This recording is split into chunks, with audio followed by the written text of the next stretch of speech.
वालेकुम सामीन, welcome to my channel voice of Mona. हमारी आज की स्टोरी का नाम है नाइंसाफी।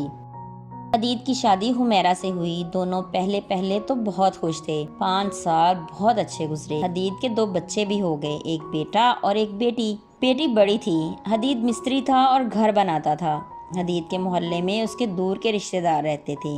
एक लड़की थी जिसका नाम उज़मा था। उज़मा हदीद के घर आने जाने लगी, वो भी उनके घर जाने लगा। उज़मा से काफी बेतकल्लुफ हो चुका था। उसने उज़मा से शादी का कहा। उसने उसे कहा अपनी बीवी को तलाक दो और मुझसे शादी कर लो। हदीद ने घर में लड़ना झगड़ना शुरू कर दिया। फिर बात बढ़ी। उसने बीवी पर इल्जाम लगाने शुरू कर दिए कि तुम अपने मामू जात के साथ गलत हो, और उसे तलाक दे दी। बच्चे तब समझदार हो चुके थे। हदीद की बेटी काफी होशियार थी, वो सारी बात समझ रही थी।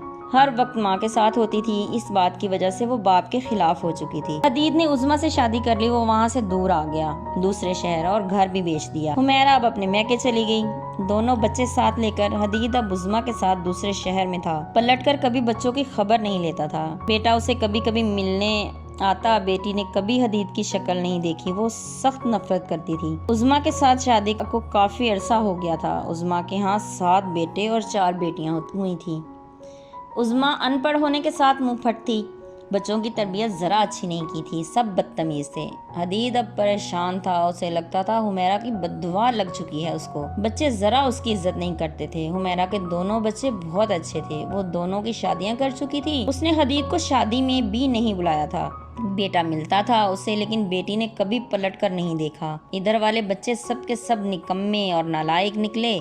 जैसे जैसे शादियां हुई सब अलहदा हो गए। पलट के किसी ने हदीद की खबर ना ली। सब अपने घरों में मसरूफ थे। हदीद का घर बिक चुका था। हदीद अब किराए के मकान में धक्के खा रहा था। उज़मा का इंतकाल हो चुका था। हदीद अब जिंदगी का आखिरी हिस्सा तकलीफ में था। वो बहुत परेशान था। उसने सारी जिंदगी मेहनत करके अपने बच्चे पाले थे और सारे मिलकर एक बाप को नहीं पाल पा रहे थे। इंसान गलती तो कर लेता है लेकिन सोचता नहीं इसका रिजल्ट क्या होगा। हदीद का दिल करता था कि वो हुमैरा से माफी मांगे, लेकिन हुमैरा का इंतकाल हो चुका था बहुत अरसा पहले। अब हदीद बहुत ज्यादा बूढ़ा हो चुका था। जीते रहिए, खुश रहिए। मिलते हैं अगली कहानी के साथ।